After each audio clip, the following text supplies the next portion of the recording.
Okay, so we are coming to the end of our meeting. Right, we saw yesterday how the police came to the school looking for Marcus, and Miranda called her mom, and okay, well that kind of got taken care of.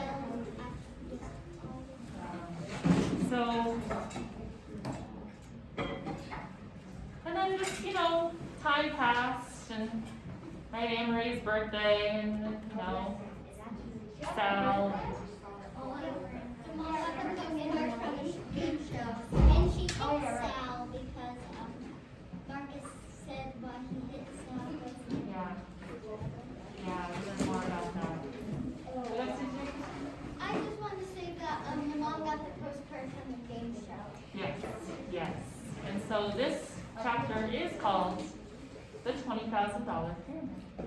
Hey, you said that you showed us like a video of it or something. Hey, I bet you I will, once we're done. Yay. Wow, we're done. The $20,000 Pyramid. Richard, Louisa, and Sal were coming with us to ABC Studio TV 15 on West 58th Street to see Mom try to win $20,000. Miranda, can you give me a sweater? My sweater with the little buttons, Mom asks. She's nervous and her voice sounds too high. If it's chilly in there, I won't be able to concentrate. Mom, it's 70 degrees out, I say. Exactly. They might have air conditioning on. I'm always too cold in air conditioning.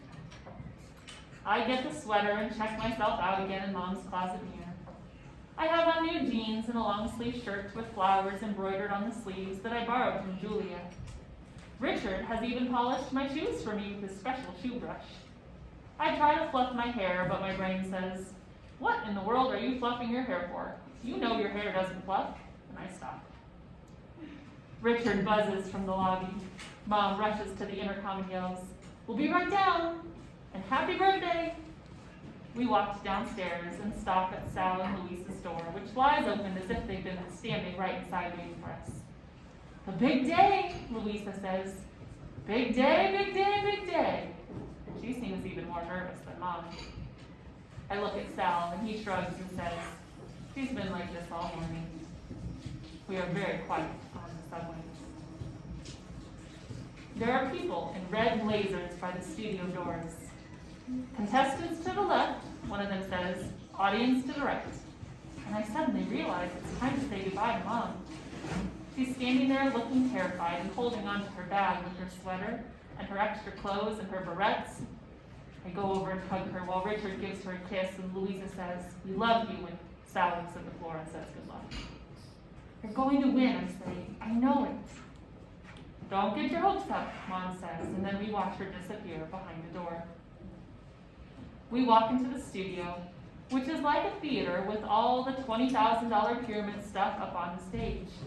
Dick Clark's podium is there, and the word screens that swivel back and forth during the speed round, and two empty chairs facing each other in the winner's circle. Everything looks artificial and kind of gloomy in the dim light. I'm thinking that one good shove could probably knock the whole thing over. There are a lot of people in the theater already, and we get seats about halfway back. They are red velvety seats, the kind you have to fold down before you sit on them. A guy with headphones comes out and talks to the audience about when to clap and when to be quiet. He points to these metal boxes attached to the ceiling that light up like exit signs, only they say applause instead of exit. He explains that the signs will blink on and off to help us remember when to clap and when to stop. We have to practice with him. Clap, stop, clap, clap, stop.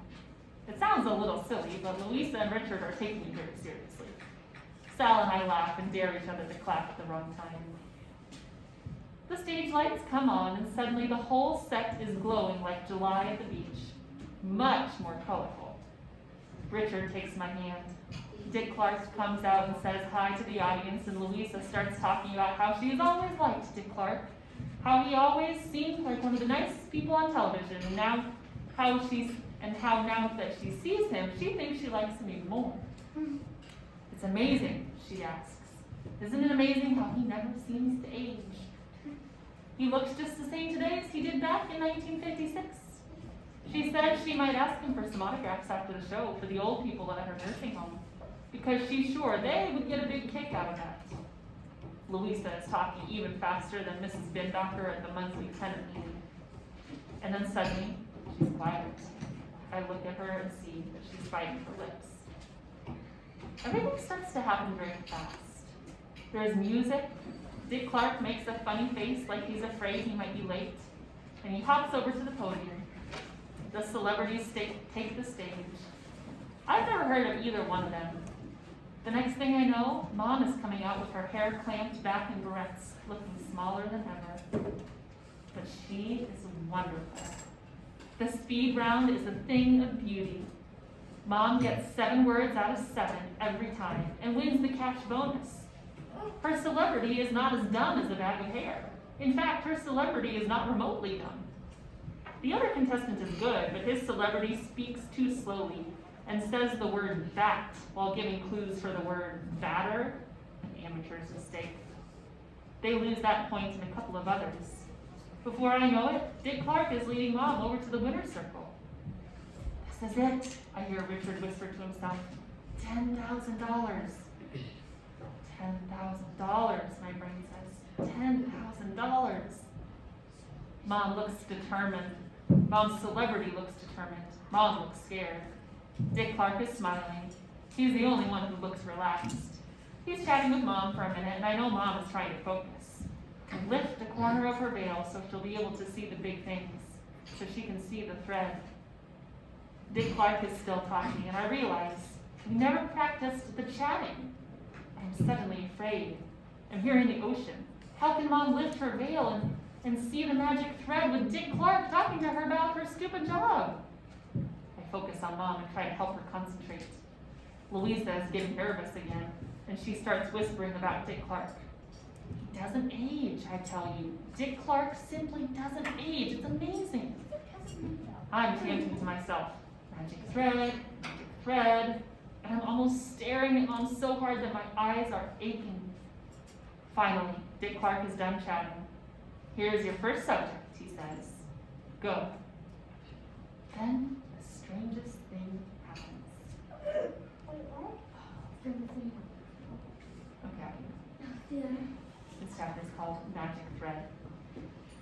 Mom is jumping up and down, and I hear the sound of hundreds of people cheering and clapping, lifting me like a wave and carrying me. I'm out of my seat, I'm floating down the aisle, people are patting me on the back or reaching out to squeeze my arm, and then the stage is in front of me.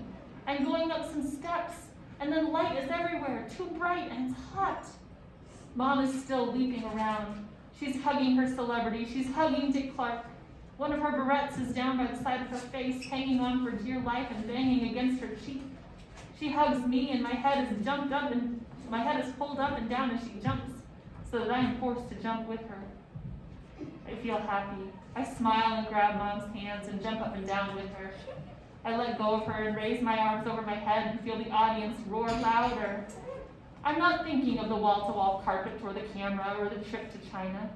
I'm jumping up and down because at the very moment Dick Clark said the word go, it was like an invisible hand reached out and snatched away my veil. And for almost a minute, I understood everything. When that veil isn't hanging down right in front of a person's face, a minute is long enough to realize a lot of things. I realized that when you took our key from the fire hose, when you left me the notes, when you stole Richard's shoes and Jimmy's Fred Flintstone ring, you had already read my letter. You had read it many times, even though I had not yet written it. That's how you knew where the key was, even before you asked. That's how you knew everything. I will tell you in my letter, the letter you asked me to write. But that's impossible, my brain squawked. You're saying the Laughing Man read a letter that you haven't even written yet? It makes no sense. Common sense is just a name for the way we're all used to thinking. Time travel is possible. You came to save Sal, and finally, I understood. Dick Clark never ages. I thought of what Marcus had said about going to the movies in my time machine, that if I didn't leave until I was 62, the ticket guy wouldn't recognize me. I might not even recognize myself. Maybe Dick Clark never ages, but the rest of us will. I will, Sal will, thanks to you, and Marcus will too. Please deliver your letter by hand, your note said. You know where to find me. I thought of the beat-up metal door next to the garage, and I thought, yes, I do. Because you are still here, after all, to read my letter. Marcus is here. And when he reads the letter, he'll realize he has seen himself arrive before he left. That's what my letter is for. And then, in who knows what year, the year of the burn scale, the year of the dome, Marcus will come back. You will come back. You will come back with a mouth full of paper. You won't be yourself when you reach me, but you will have the job done. You will save Sal. You already have. Marcus is the magic thread. You are the laughing man. You are Marcus. Marcus is the laughing man, or he will be when he's old. Oh, that's None of it makes sense, my brain yelled. But all of it is true, I answered. Like I said, it lasted just under a minute. It lasted 55 seconds to be precise, which is how long it took Mom to guess 6 categories and win $10,000. And then Mom and I are on the stage together, jumping up and down until they make us get off. Things that open. Oh my God, these peppers are getting short. We take the bus home because we think it'll be so much fun to take the bus home, knowing that we are rich now and can take a cab anytime we want. And it is fun. Sal and I don't talk much, but we lean into the turns the way we used to when we were little and actually believed that we can make the bus turn over. After Mom won her $10,000, she played another speed round, but this time she had to be partners with the other celebrity. He wasn't as dumb as a bag of hair, Mom says on the bus, but he wasn't the sharpest knife in the drawer either. They lost. But Mom gets to keep her $10,000 and her $2,100 cash bonus. Not bad for a day's work, she says, smiling at me. Not bad at all. When we get to the lobby, Louisa has to change into her uniform for work. Want to watch some TV? Sal asks me. I tell him I would love to. Another time. Upstairs, Mom puts on a record, and she and Richard dance for a while in the living room while I sit on the couch and grin, just watching him. Then I go to my room and shut my door and pull the box out from under my bed. Right on top of everything is a big envelope from Mom. Richard gave it to me a week ago for safekeeping. And underneath it is Richard's birthday present. Mom is in the kitchen making birthday tacos and a box cake. Every once in a while she yells, "Woohoo, we're rich!" I write on Mom's envelope with a marker. I personally do not care about wall-to-wall carpeting. Louisa says carpets are full of dust mites anyway. I make an origami frog for Richard and put it on top of his box. I make an origami frog for Mom and put it on top of her envelope. I can't get enough of these origami frogs. It's time for dinner. We eat the tacos, we sing, we cut the cake. I give Mom her envelope. What's this? She says. It's not my birthday. She admires the frog. She reads my note about the carpeting and the dust mites and gives me a funny look. She opens the envelope, which is full of applications for law school. She looks at them. But I can't. Then she sits back in her chair and says, wow. This was our secret plan all along, mine and Richard's. I give Richard his present. He admires his frog and puts it on the table next to Mom's frog so that their little frog feet are touching. He opens the box. Inside are 2 keys, one for the lobby door and one for the apartment. I made a key ring for them. It's a sailor's knot, 2 strands pulled tight. He knows how to untie it, of course, but I don't think he will. Things that blow away. The next morning, I wake up early, cut myself a big piece of Richard's birthday cake for breakfast, and start writing the letter. I am writing it in the journal with the clouds on the cover that Mom gave me for Christmas. I'm at the top of the 2nd page when it dawns on me that this letter I am writing is kind of a horrible burden, and I start feeling really sorry for Marcus. It's not a letter that most people would want to get. I know it will be a big relief to know he didn't accidentally cause the laughing man's death, your death after all. That's a good thing, but at the same time, he'll understand that he saw his own death, which I have to think is a very hard thing. And he'll also realize that he's going to discover the secret of traveling through time, which is a thing so incredible that most people would consider it a miracle. Of course, he's the total hero of the story, but there isn't a happy ending for him. I start at the very beginning, when you first showed up in the fall, and I'm thinking about everything you did. The spot on the corner where you stood, your kicking practice, the way you muttered to yourself, book, bag, pocket, shoe. There was a reason for all of it. Except for one thing. I don't understand why you used to lie on the ground with your head under the mailbox. Why? It must have been annoying the way kids were always banging on it. I raise my head slowly from the journal. Then I get dressed in a hurry, pulling a sweater on over my pajama top. I leave a note on the kitchen table, grab my keys, and slip out of the apartment before Mom and Richard wake up. It was an almost warm morning. No one is on the corner, which is good because I probably look pretty strange lying face up on the sidewalk and inching myself under the mailbox. It isn't as easy as I thought it would be. The other side of a mailbox is really ugly. A bunch of paint splattered, metal joints and bolts. I see the square of paper right away. It's small, about the same size as the notes you left me, and it's wedged under a metal seam so that it stays flat against the bottom of the box. I realize that it's held there with a key, our old key, the one we hid in the fire hose. I adjust my head so that I'm looking straight up at the paper, the way you must have. A woman's face stares down at me, drawn in pencil. She's old, like you were. Her white hair is pulled back behind her head, her dark eyes are looking to the side a little, and she has this playful smile. It's really kind of a beautiful drawing. Is it her? People can get old all different ways, I guess. Some people change a lot, like you. I would have stared at your face for a week, and I never would have guessed that you were Marcus. You were so much thinner than he is, and the bones above your eyes stuck out. Maybe that was because of what you put yourself through, all the diamonds jumping. But the old woman's face in the drawing still holds some youth. It's the dark eyes, maybe, or the smile. It's hard to say exactly how we recognize other people. But I know without a shadow of a doubt that this woman is Julia. Marcus and Julia. I think about how she whipped her diamond ring off and used it to explain the way she sees time, and the way Marcus stared at her afterward. Maybe he was thinking that if he wasn't alone in the world after all. I get this rush of happiness, this flood of relief. Marcus won't be alone. He'll have a partner. He'll have Julia. I'm wiggling out from under the mailbox. Some guy with a big black dog is looking at me funny, and I suddenly remember what you said to me, practically in this exact same spot. The afternoon I gave you my soggy cheese sandwich.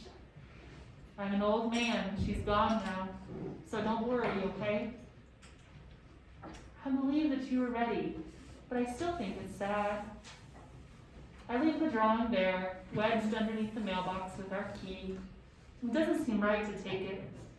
I figure it'll be there for a long time, and then someday it'll just blow away. Stay with me, we're finishing. Sal and Miranda, Miranda and Sal. Sal and I don't wait for each other these days, not purposely. But if we happen to be leaving school at the same time, if he isn't going to a friend's or a basketball practice, and I'm not going to Anne Marie's or Julia's or Colin's, then Sal and I walk home together. And we're better this way, together because we want to be. He understood that before I did. Please stay seated. We walk up to Broadway, past Jimmy's. We walk to Amsterdam, past the garage where the boys still say stuff to us and we ignore them. We walk past Marcus's door. We pass Bell's. We cross the last street to your old corner, where the mailbox is still scratched up with your words.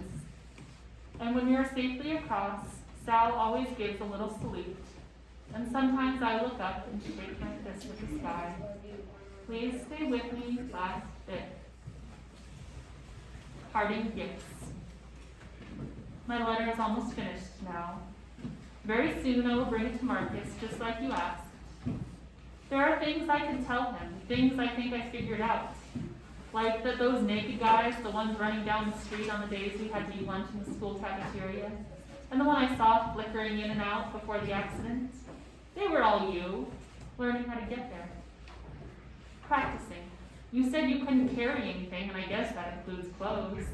That's why you carried my notes in your mouth. Or I could give Marcus some advice. Like if he gets hungry while he's visiting, he'll find Anne-Marie's perfectly good lunch in the garbage can across from the schoolyard, where she threw it away every day for 6 weeks. But I'm pretty sure you figured that one out for yourself. Or I could tell him about Julia. But I've decided I won't say much. I'll just hand him my letter and say, try not to land in the broccoli. He'll understand. He's a smart kid. And that That's how it ended. is the end of When You Reach Me.